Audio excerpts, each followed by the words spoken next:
NMPI TV වෙත ඔබ සාදරයෙන් පිළිගන්නවා.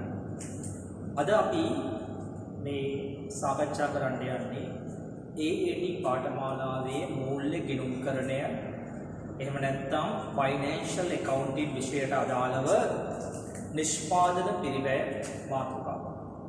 එතකොට මේ වීඩියෝ එක නරඹන AAT කරන දරුවෝ ඉතාම හොඳින් මේ වීඩියෝ එක එකපාරක් නරඹලා ඉන් අනතුරුව තමන්ගේ වැඩ පොතක් අරගෙන ඉන්පසුව මේ වීඩියෝ එක නරඹන ගමන් මාත් සමග අදාළ අභ්‍යාස විසිරස දෙවන වතාවේදී කළ යුතුයි. ඒ නිසා මේ වීඩියෝ එක තුලින් අපි මේ පාඩමට අදාළ සියලු සිද්ධාන්ත කරුණු අපි ආවරණය කරනවා. ඊට අමතරව මේ විභාගයේදී AAT විභාගයේදී ඔයගොල්ලන්ට ඇවිල්ලා තියෙන විභාග ප්‍රශ්න පිළිබඳව අපි පුළුල් විවරණයක් කිරීමට බලාපොරොත්තු වෙනවා. එහෙමනම් අපි බලමු අපේ මාතෘකාව මොකක්ද? නිෂ්පාදන පිරිවැය. නිෂ්පාදන පිරිවැය. නිෂ්පාදන පිරිවැය. එහෙම නැත්නම් ඒකට ඉංග්‍රීසියෙන් කියනවා production cost. නිෂ්පාදන පිරිවැය. මේ නිෂ්පාදන පිරිවැය කියන්නේ මෙන්න මේකයි අරුතේ. නිෂ්පාදන පිරිවැය කියන්නේ අපි ව්‍යාපාරයක අලෙවි කරන භාණ්ඩයක්. ව්‍යාපාරයක අලෙවි කරන භාණ්ඩයක්. සමහර වෙලාවට පිටතින් මිලදීගෙන අලෙවි කරනවා. ඒ කියන්නේ වෙනත් ව්‍යාපාරවලකින් එහෙම නැත්නම් වෙනත් කෙනෙක්ගෙන් මිලදී අරගෙන අලෙවි කරනවා. අනිත් දේ තමයි අපි විසින්ම මොනව කරලාද නිෂ්පාදනය කරලා මේක අලෙවි කරනවා. එකක් තමයි එහෙනම් මොකද්ද? පිටින් මිලදී අරගෙන අලෙවි කරනවා. දෙවෙනි එක තමයි මොකද්ද? අපි නිෂ්පාදනය කරලා අලෙවි කරනවා. එතකොට බලන්න දරුවනේ අපි භාණ්ඩයක් පිටතින් මිලදී අරගෙන අලෙවි කරනවා නම් අදාළ භාණ්ඩයේ මිල අපිට නියම කරන්න හරි ලේසියි. ඒ කොහොමද අපි නියම කරන්නේ භාණ්ඩයේ මිල? ඒ භාණ්ඩය ගත්ත ගානට යම් කිසි ලාභයක් එකතු කරලා භාණ්ඩයේ මිල නියම කරනවා.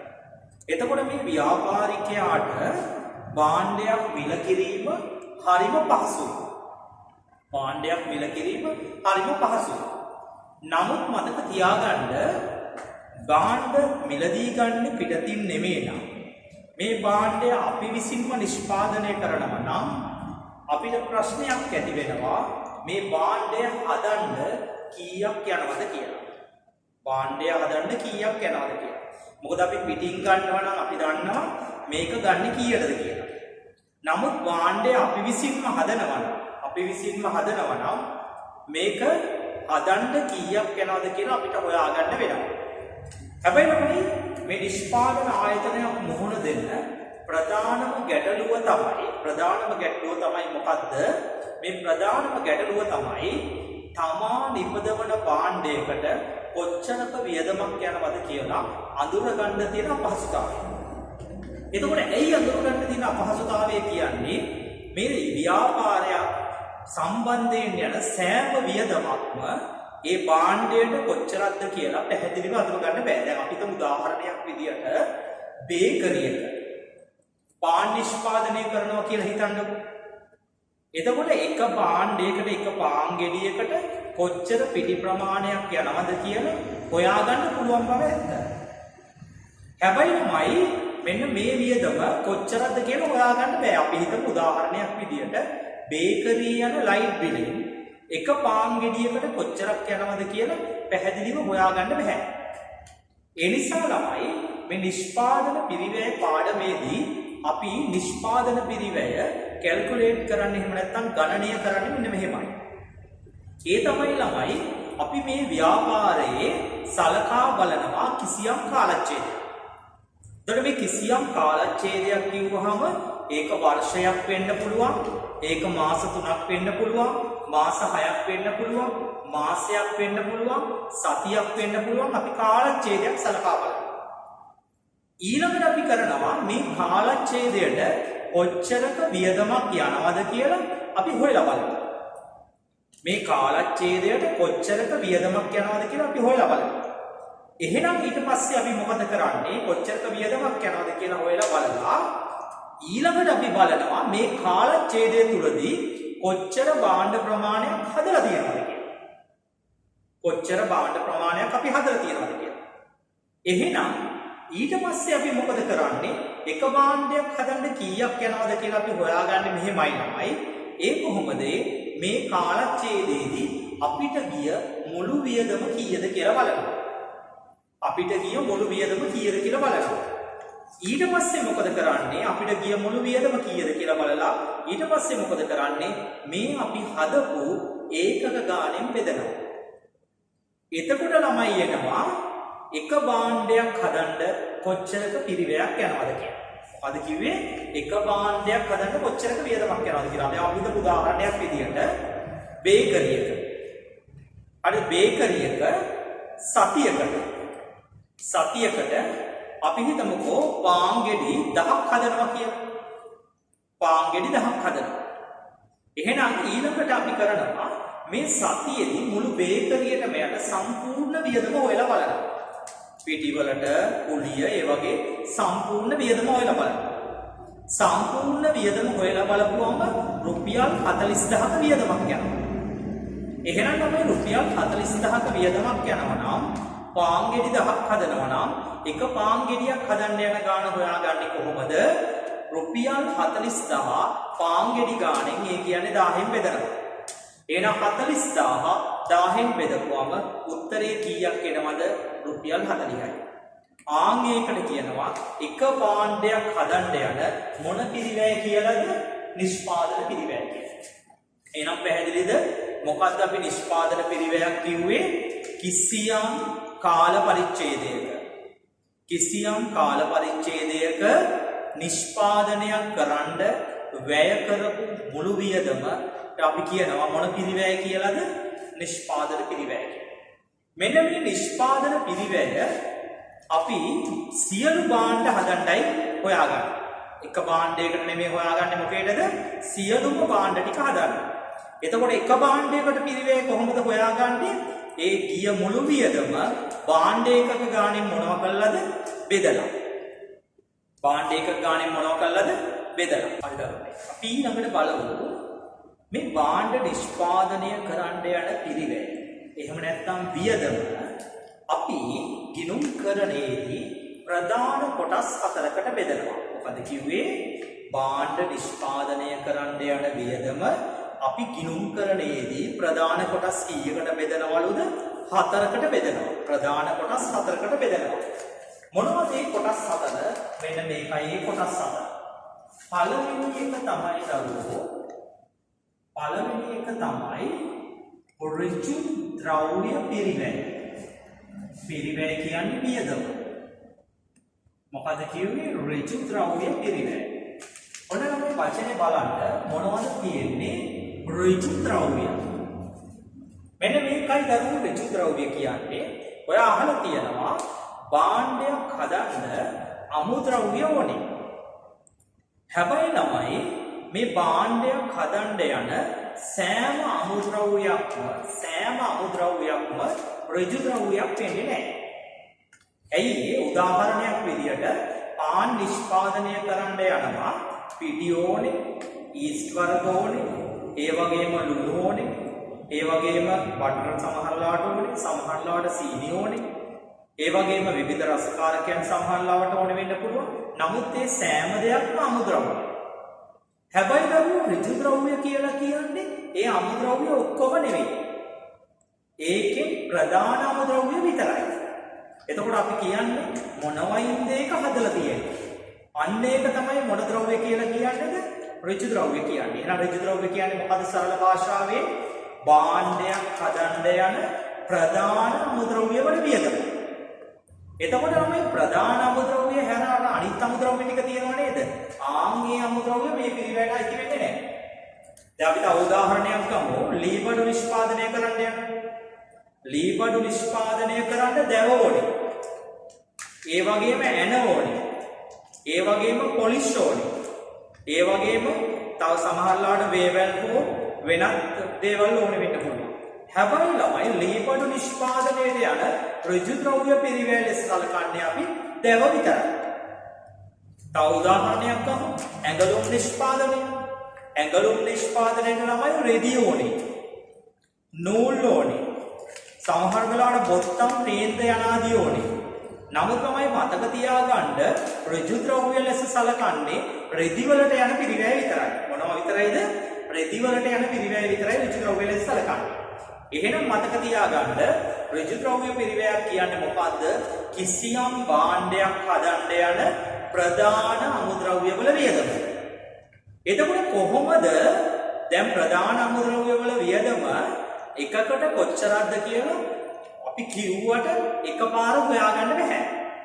ඒ නිසා මම කිව්වා ඔක්කොම හදන්න යන ගාන තමයි අපි හොයාගන්නේ. එහෙනම් මතක තියාගන්න දරුවෝ ගිණුම්කරණයේදී ඍජු ද්‍රව්‍ය පිරිවැය හොයාගන්නේ මෙහෙමයි. කොහොමද මේ කාලච්ඡේදයේ මුලදී තිබිච්ච අමුද්‍රව්‍ය තොගය? ඒ කියන්නේ මොන අමුද්‍රව්‍ය තොගයද? ආරම්භක අමුද්‍රව්‍ය තොගයට. ආරම්භක අමුද්‍රව්‍ය තොගයට එක්කහු කරනවා. අලුතෙන් ගත්ත අමුද්‍රව්‍ය හේවත් ඒවට කියනවා මොනවා කියලාද? අමුද්‍රව්‍ය ගැනුම් කියලා. මොනවා ටිකද එකතු කරන්නේ? අමුද්‍රව්‍ය ගැනුම් ටික එක්කහු කරනවා. මේකෙන් අඩු කරනවා. ඉතුරු වෙච්ච අමුද්‍රව්‍ය තොගය හේවත් මොන අමුද්‍රව්‍ය තොගයද? අවසාන අමුද්‍රව්‍ය තොගය අඩු කරනවා. එහෙනම් මොනවද කිව්වේ? ආරම්භක අමුද්‍රව්‍ය තොගයට අමුද්‍රව්‍ය ගැනුම් ටික එකතු කරලා ඒකෙන් ඉතුරු වෙච්ච අමුද්‍රව්‍ය ටික අඩු කරනවා. එතකොට උත්තරයක් එනවා. ඒ උත්තරයට අපි ලස්සන නමක් කියනවා. මොකක් කියලාද දරුවෝ? පාවිච්චි කළ අමුද්‍රව්‍ය කියලා. මොනවා කියලාද කියන්නේ? පාවිච්චි කළ අමුද්‍රව්‍ය කියලා. එහෙනම් දරුවෝ මේ පාවිච්චි කළ අමුද්‍රව්‍ය කියලා කියන්නේ මොන ද්‍රව්‍ය පිරිවැයටද? ඍජු ද්‍රව්‍ය පිරිවැයට. එහෙනම් ඍජු ද්‍රව්‍ය පිරිවැයට ගිණුම්කරණයේදී කියන තව නමක් තමයි මොකක් කියලා කියන්නේද? පාවිච්චි කළ අමුද්‍රව්‍ය පිරිවැය. මට කියන්න එහෙනම් මොකද්ද පාවිච්චි කළ අමුද්‍රව්‍ය පිරිවැය කියන්නේ? කොහොමද ඒක හොයාගන්නේ? ආරම්භක අමුද්‍රව්‍ය තොගයට අමුද්‍රව්‍ය අලුතෙන් ගත්ත ටික එකතු කරලා ඒකෙන් අවසාන අමුද්‍රව්‍ය තොගය මොනවා වෙනවද? අඩු වෙනවා. දැන් අපි උදාහරණයක් ගමු. ආරම්භයේදී අමුද්‍රව්‍ය 20000ක් තියෙනවා. අලුතෙන් 80000ක් ගන්නවා. අවුරුද්දේ අන්තිම වෙද්දී 40000ක් ඉතුරු වෙනවා. දැන් එහෙනම් මට කියන්න ආරම්භක අමුද්‍රව්‍ය තොගය කීයද? මම කිව්වේ 20000යි. අලුතෙන් කොච්චරක්ද ගත්තේ? 80000යි. එතකොට ළමයි ඔක්කොම කීයද? ලක්ෂයයි. ඒ ලක්ෂයෙන් 40000ක් ඉතුරු වෙලා තියෙනවා කිව්වා. එහෙනම් ලක්ෂයෙන් 40000 ගියාම කීයක් එනවද? 60000යි. ඒ කියන්නේ අපේ නිෂ්පාදනයේට කීයක අමුද්‍රව්‍ය පාවිච්චි කරලා තියෙනවද? 60000ක අමුද්‍රව්‍ය පාවිච්චි කරලා තියෙනවා. එහෙනම් නැවත බලන්න දරුවෝ, නැවත බලන්න හොඳට පටල ගන්න එපා. පළවෙනි වියදම් වර්ගය මොකද්ද?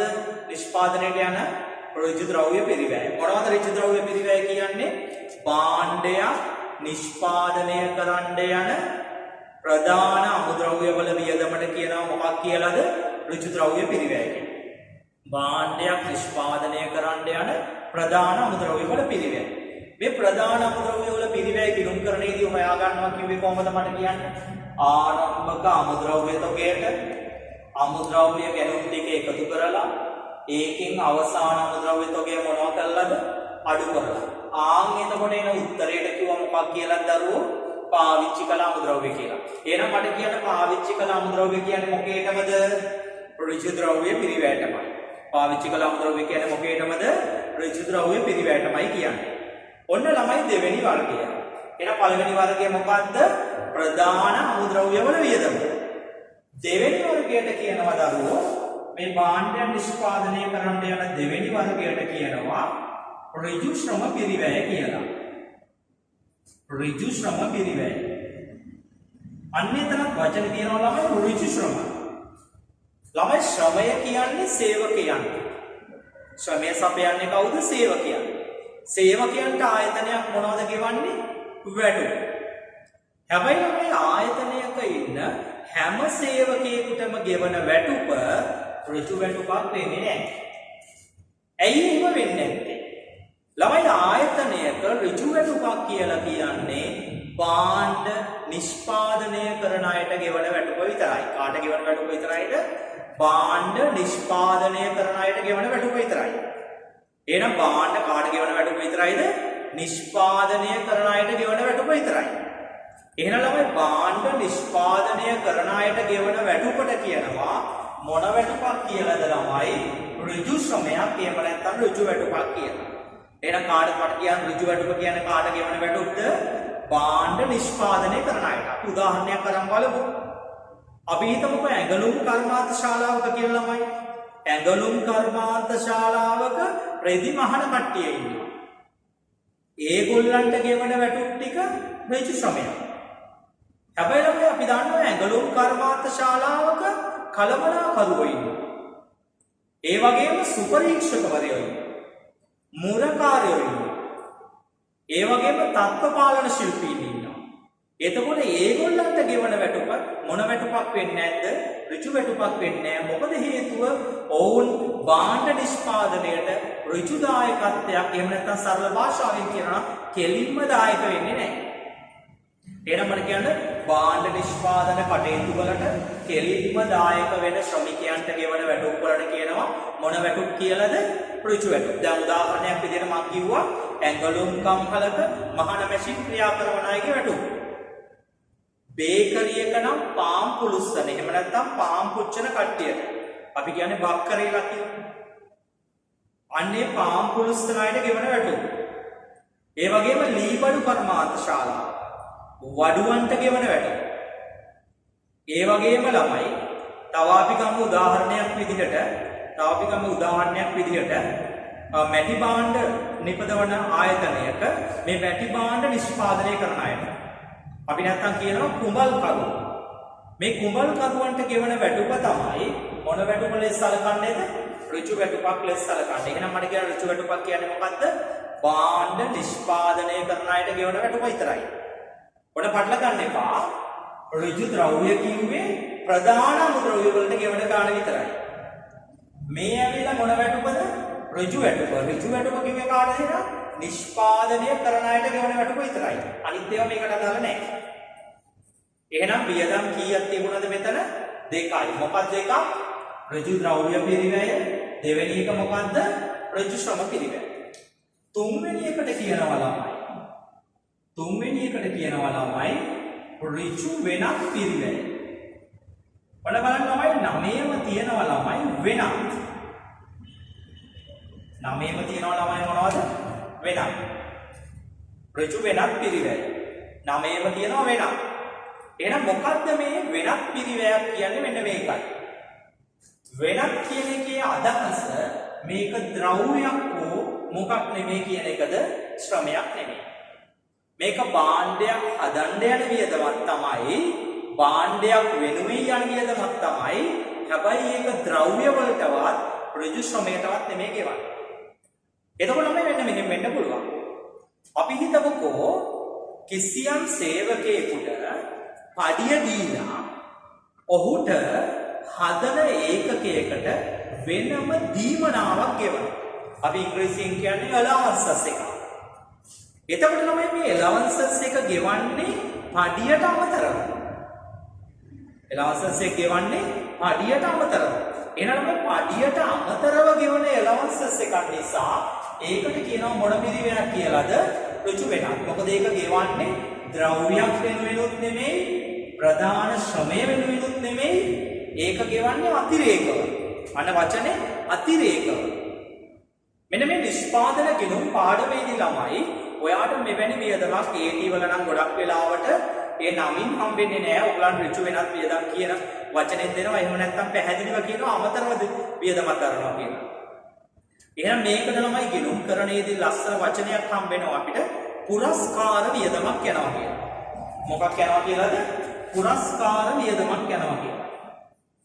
එහෙනම් පුරස්කාර වියදමක් යනවා. ඒ කියන්නේ සෑම භාණ්ඩ ඒකකයක් වෙනුවෙන්ම වෙනම ගාණක් එවන්න වෙනවා.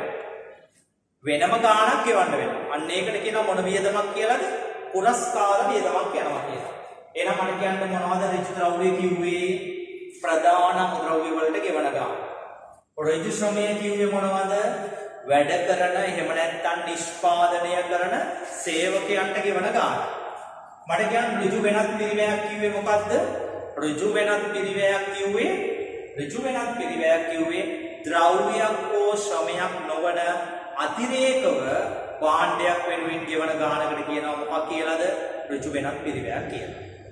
ඔන්න ළමයි අවසාන එක. අවසාන වර්ගය, ඒ කියන්නේ භාණ්ඩයක් නිෂ්පාදනය කරන්න යන අවසාන වර්ගයට කියනවා නිෂ්පාදන පොදුකාර්ය පිරිවැය කියලා. මොකක් කියලාද දරුවෝ? නිෂ්පාදන පොදුකාර්ය පිරිවැය. නිෂ්පාදන පොදුකාර්ය පිරිවැය. නිෂ්පාදන පොදුකාර්ය පිරිවැය. එහෙම නැත්නම් මේකට තව සමාන පදයක් කියනවා දරුවෝ කම්හල් පොදුකාර්ය කියලා. නිෂ්පාදන පොදුකාර්ය පිරිවැය. එහෙම නැත්නම් මොකක් කියලාද? කම්හල් පොදුකාර්ය පිරිවැයක් කියලා. එහෙනම් මොකක්ද මේ නිෂ්පාදන පොදුකාර්ය, කම්හල් පොදුකාර්ය කියන ඒවට මොනවද ඉති වෙන්නේ? ළමයි මේ නිෂ්පාදන පොදුකාර්ය එහෙම නැත්නම් කම්හල් පොදුකාර්ය කියන ඒවාට මෙන්න මේ දේවල් අයිති වෙනවා. ඒ තමයි ළමයි ආයතනයක් භාණ්ඩ නිෂ්පාදනය කරන කර්මාන්ත ශාලාව හෙවත් කම්හල වෙනුවෙන් දරන ඒවා. මොකක් වෙනුවෙන්ද? කම්හල. ඒ කියන්නේ කර්මාන්ත ශාලාව හෝ කම්හල වෙනුවෙන් යම් වියදමක් දරනවා නම් ආන්ගේ වියදම නිෂ්පාදන පොදුකාර්යයක් වෙනවා. දැන් අපි හිතමු උදාහරණයක් විදියට පාන් නිෂ්පාදනය කරන ආයතනයක තියෙන කර්මාන්ත ශාලාව තමයි බේකරිය. එතකොට බේකරියට ගෙවන කුලිය මොකක් වෙනුවෙන්ද දරන්නේ? කම්හල වෙනුවෙන්. ඒ වගේම බේකරිය අලුත් වැඩියා කරන්න වෙනවා. එතකොට මේ වියදම දරන්නේ මොකක් වෙනුවෙන්ද? කම්හල වෙනුවෙන්. බේකරිය ආරක්ෂා කරගන්න වියදමක් යනවා. එතකොට ඒක දරන්නේ මොකක් වෙනුවෙන්ද? කම්හල වෙනුවෙන්. ඒනලම මේ කම්හලක් වෙනුවෙන් එහෙම නැත්නම් කර්මාන්ත ශාලාවක් වෙනුවෙන් දරන වියදම් යන නිෂ්පාදන පොදුකාර්යය. දෙවෙනි වර්ගය තමයි යන්ත්‍ර සූත්‍ර වෙනුවෙන් දරන වියදම්. මොනව වෙනුවෙන්ද? යන්ත්‍ර සූත්‍ර වෙනුවෙන් දරන වියදම්. යන්ත්‍ර සූත්‍ර වෙනුවෙන් දරන වියදම්. එතකොට මේ යන්ත්‍ර සූත්‍ර වලට මොනවද වියදම් යන්නේ? ළමයි යන්ත්‍ර සූත්‍ර පාවිච්චි කරද්දී ෂය වෙනවා. මේ යන්ත්‍ර සූත්‍ර වලට අමතර කොටස් දාන්න වෙනවා. මේ යන්ත්‍ර සූත්‍ර වලට නඩත්තු වියදම් යනවා. මේ යන්ත්‍ර සූත්‍ර රක්ෂණය කරන්න වෙනවා. මේ යන්ත්‍ර සූත්‍ර වල විවිධ කොටස් අලුතෙන් එකතු කරන්න වෙනවා. එතකොට ළමයි ඒ යන වියදම එක්ක යන්ත්‍ර සූත්‍ර සර්විස් කරන්න වෙනවා. එතකොට මේ වියදම් යන්නේ මොනව වෙනුවෙන්ද? යන්ත්‍ර සූත්‍ර වෙනුවෙන්. එහෙනම් ළමයි ෆැක්ටරිය වෙනුවෙන් වියදමක් ගියා නිෂ්පාදන පොදුකාර්යය. යන්ත්‍ර සූත්‍ර වෙනුවෙන් වියදමක් ගියා නිෂ්පාදන පොදුකාර්යය. තව જાතියක් තියෙනවා. ඔන්න මේකේ ಜಾති හතරයි තියෙන්නේ. අනිත් ಜಾතිය තමයි. හොඳට අහගන්න. අනිත් ಜಾතිය තමයි. අපි ඉස්සෙල්ලා ඍජු ද්‍රව්‍ය කියලා ගත්තේ මොනවද දරුවෝ? භාණ්ඩයක් නිෂ්පාදනය කරන්න යන ප්‍රධාන අමුද්‍රව්‍ය වල වියදම නේද? හැබැයි මතක තියාගන්න. නිෂ්පාදනයකට යන ප්‍රධාන අමුද්‍රව්‍ය නොවන අමුද්‍රව්‍යයක් තියෙනවනේ. ආන්ගේ අමුද්‍රව්‍ය වලට ගෙනුම් කරණයේදී කියනවා දරුවෝ වක්‍ර අමුද්‍රව්‍ය කියලා. මොන අමුද්‍රව්‍යද? වක්‍ර අමුද්‍රව්‍ය කියලා. මේක මොන අමුද්‍රව්‍යද? ඍජු අමුද්‍රව්‍ය. එහෙනම් ඒකේ විරුද්ධ පදය මොකද්ද? වක්‍ර අමුද්‍රව්‍ය. වක්‍ර අමුද්‍රව්‍ය කියන්නේ ප්‍රධාන නොවන. මම ඉස්සෙල්ලා කිව්වා පාන් නිෂ්පාදනයේ පිටිවලට අමතරව ඊස්ට් ඕනේ. ලුණු ඕනේ. එහෙනම් ඊස්ට් සහ ලුණු කියන්නේ මොන අමුද්‍රව්‍යයක්ද? වක්‍ර අමුද්‍රව්‍යයක්. එහෙනම් වක්‍ර අමුද්‍රව්‍ය වලට යන වියදම් කොයි කොටටද වැටෙන්නේ? නිෂ්පාදන පොදුකාරයේ කොටට යන්නේ. වක්‍ර අමුද්‍රව්‍ය. වක්‍ර අමුද්‍රව්‍ය. වක්‍ර අමුද්‍රව්‍යයක් කියුවේ මොනවද? ප්‍රධාන අමුද්‍රව්‍යයට අතිරේකව යන අමුද්‍රව්‍ය. එතකොට තමයි දැන් තව જાතියක් මම කිව්වා නේද? ඍජු ශ්‍රමය කියලා. ඍජු ශ්‍රමය කිව්වේ ආයතනයක භාණ්ඩ නිෂ්පාදනය කරන අයට ගෙවන වැටුප නේද? මොනවාද ඍජු ශ්‍රමය කිව්වේ? භාණ්ඩ නිෂ්පාදනය කරන අයට ගෙවන වැටුප. එහෙනම් තමයි භාණ්ඩ නිෂ්පාදනය කරන අයට ගෙවන වැටුප ඍජු වැටුප නම්. මං කිව්වා නේද ආයතනයක ඉන්නවා භාණ්ඩ නිෂ්පාදනය නොකරන තවත් සේවකයෝ. මං උදාහරණයක් විදිහට කිව්වේ මුරකරු, කලමනාකරු, සුපරීක්ෂකවරු. ආම්මෝන්ටත් වැටුප් ගෙවනවා ආයතන. ඒකටත් වියදමක් යනවා. ආම්මේ වියදමට අපි කියනවා ළමයි වක්‍ර වැටුප් කියලා. එතකොට අර ඉස්සෙල්ලා තිබුණේ මොන වැටුප්ද? ඍජු වැටුප්. මේ තියෙන්නේ මොන වැටුප්ද? වක්‍ර වැටුප්. එතකොට වක්‍ර වැටුපුත් වැටෙන්නේ කොහෙද ළමයි? කොහෙද වැටෙන්නේ?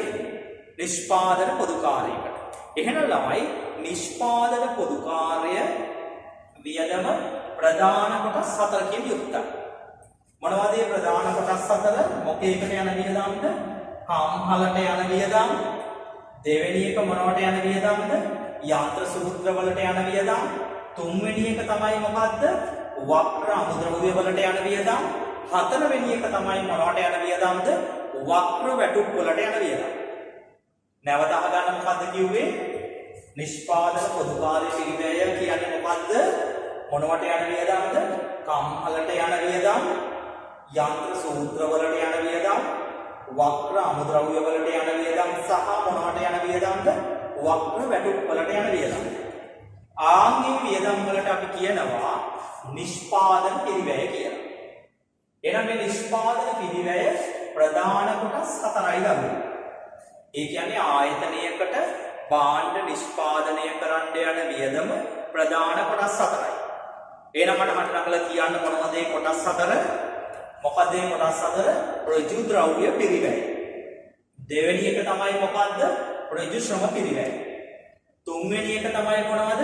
ඍජු වෙනත් පිරිවැය. මොකද එහෙනම් හතරවෙනි එක නිෂ්පාදන පොදුකාර්ය පිරිවැය. එහෙනම් මට කියන්න නිෂ්පාදන පිරිවැය කොටස් කීයක් තියෙනවද? 4යි. මේ කොටස් 4ට ළමයි ගිණුම්කරණයේදී ලස්සන නමක් කියනවා. ගිණුම්කරණයේදී කියනවා දරුවෝ මේ වියදම් 4ට නිෂ්පාදන පිරිවැයේ මූලිකාංග කියලා. මොනවා කියලාද කියන්නේ? නිෂ්පාදන පිරිවැයේ මූලිකාංග කියලා. එහෙනම් මොනවද නිෂ්පාදන පිරිවැයේ මූලිකාංග කියන්නේ? නිෂ්පාදන පිරිවැයේ අඩංගු වියදම් වර්ග 4ට තමයි කියන්නේ නිෂ්පාදන පිරිවැයේ මොනවා කියලාද? මූලිකාංග කියලා. එහෙනම් නිෂ්පාදන පිරිවැයේ මූලිකාංග කීයක් තියෙනවද? 4යි. මොනවද මේ 4 නැවත කියන්න? ඍජු අමුද්‍රව්‍ය පිරිවැය, ඍජු ශ්‍රම පිරිවැය, ඍජු වෙනත් පිරිවැය සහ නිෂ්පාදන පොදුකාර්ය පිරිවැය. ප්‍රධාන කොටස් කීයද එහෙනම්? 4යි. ප්‍රධාන කොටස් 4යි. මෙන්න මේ 4ෙන් දරුවෝ තව එකක් අපි ඉගෙන ගන්නවා. දැන් අපි අපෙන් අහන්න පුළුවන් එක ප්‍රශ්නයක් ඔය ඉගෙන ගත්තේ. දෙවෙනි එක තමයි ළමයි මෙන්න මේ ඍජු. මේකත් ඍජු. මේකත් ඍජු. ඍජු ද්‍රව්‍ය පිරිවැය, මේක ඍජු ශ්‍රමය, මේක ඍජු වෙනත්. තුනම ඍජු නේද? මේ වියදම් තුනම ඍජු නිසා මෙන්න මේ වියදම් තුනට ගිණුම්කරණයේදී ලස්සන නමක් කියනවා දරුවෝ. ගිණුම්කරණයේදී මෙන්න මේ තුනට කියනවා ළමයි ප්‍රාථමික පිරිවැය කියලා. මොන පිරිවැය කියලාද? ප්‍රාථමික පිරිවැය කියලා. ප්‍රාථමික පිරිවැය කියලා. මට කියන්න එහෙනම් කොහොමද දරුවෝ ප්‍රාථමික පිරිවැය හැදෙන්නේ? ඍජු ද්‍රව්‍ය පිරිවැයයි, ඍජු ශ්‍රම පිරිවැයයි, ඍජු වෙනත් පිරිවැයයි තුනම මොන වෙලාද? එකතු වුණාම ලැබෙන පිරිවැයට කියනවා මොන පිරිවැයද? ප්‍රාථමික පිරිවැය. එහෙනම් ඔයාලට AT විභාගයේදී ප්‍රශ්න කීපයක් අහන්න පුළුවන්. පළවෙනි එක තමයි මොකක්ද නිෂ්පාදන පිරිවැයේ මූලිකාංග. මොනවද නිෂ්පාදන පිරිවැයේ මූලිකාංග? ඍජු ද්‍රව්‍ය පිරිවැය, ඍජු ශ්‍රම පිරිවැය, ඍජු වෙනත් පිරිවැය, නිෂ්පාදන පොදුකාර්ය පිරිවැය. නිෂ්පාදන පොදුකාර්ය. ළමයි මං කියවනේ මේක ඇතුලේ කොටස් කිහිපයක් තියෙනවා කියලා නිෂ්පාදන පොදුකාර්යයට. ඔයාට විභාගයේදී මේ නිෂ්පාදන පොදුකාර්යයක බහුවර්ණ ප්‍රශ්න පත්‍රවලදී මෙන්න මේ වගේ දෙකකින් විභාගයකින් දෙන්න පුළුවන්. එහෙම නැත්නම් සත්‍ය අසත්‍යතාව විමසන ප්‍රශ්නයක මෙන්න මේ වගේ එකක් දෙන්න පුළුවන්. ළමයි මේ ඔක්කොම ඍජුනේ. මේ තුනම ඍජු. මෙන්න මෙතන නිෂ්පාදන පොදුකාර්යයට තියෙන වියදම් ටික පොදුවේ කිව්වහම මෙහෙම කියන්න පුළුවන්. මොනවද? වක්‍ර ද්‍රව්‍ය, වක්‍ර ශ්‍රමය, වක්‍ර වෙනත්. එහෙනම් නිෂ්පාදන පොදුකාර්යයට ඇතුළත් වෙන දේවල් ටික පොදුවේ මම මේ වාඩි කිව්වේ මතක තියාගන්න පුළුවන්. එතකොට පොදුවේ කියන්නේ කොහොමද? වක්‍ර ද්‍රව්‍යයයි, වක්‍ර ශ්‍රමයයි, වක්‍ර වියදමුයි තුනම එකතු වෙච්චාම කියනවා මොකක් කියලාද? වක්‍ර වෙනතුයි තුනම එකතු වෙච්චාම කියනවා මොකක් කියලාද? නිෂ්පාදන පොදුකාර්ය. එහෙනම් නිෂ්පාදන පොදුකාර්ය කියන්නේ මොන වේවල එකතුවද? වක්‍රයේ වල එකතුව. ප්‍රාථමික පිරිවැය කියන්නේ මොන වල එකතුවද? ඍජු වේවල එකතුව. එහෙනම් අපිට නිෂ්පාදන පිරිවැය තව විදිහකට කියන්න පුළුවන්. කොහොමද? ප්‍රාථමික පිරිවැයයි නිෂ්පාදන පොදුකාර්යයි දෙකම එකතු වෙච්චාම තමයි නිෂ්පාදන පිරිවැය හැදෙන්නේ. මොකක් හැදෙන්නේද? නිෂ්පාදන පිරිවැය හැදෙන්නේ. එහෙනම් ඔයාගෙන් අහන්න පුළුවන් දේවල් ටික ඔන්න ඔච්චරයි මූලික තියරි සම්බන්ධයෙන් මේ නිෂ්පාදන පිරිවැය. එහෙනම් බලන්න නැවතත් හොඳටම Taman මෙන්න මේ පිරිවැය වර්ගීකරණය නැවතත් ඊටාම් හොඳින් අවධාරණය කරගන්න ඕනේ. මොකද මේකේ තියෙන අභ්‍යාස Tamanට ඊටාම සරලව මුල ඉඳලා ඊටාම පහසුවෙන් අවධාරණය කරගන්න නම් ඔයාට මෙන්න මේ මූලික පිරිවැය වර්ගීකරණය ඔයාට ඊටාම ප්‍රයෝජනවත් වෙනවා. එහෙමනම් අපි ඊළඟ වීඩියෝ එකේ බලමු ආයතනයක නිෂ්පාදන පිරිවැය සරල තැන ඉඳලා ගණනය කරන්නේ කොහොමද කියන එක අපි දෙවෙනි වීඩියෝ එකේ බලමු.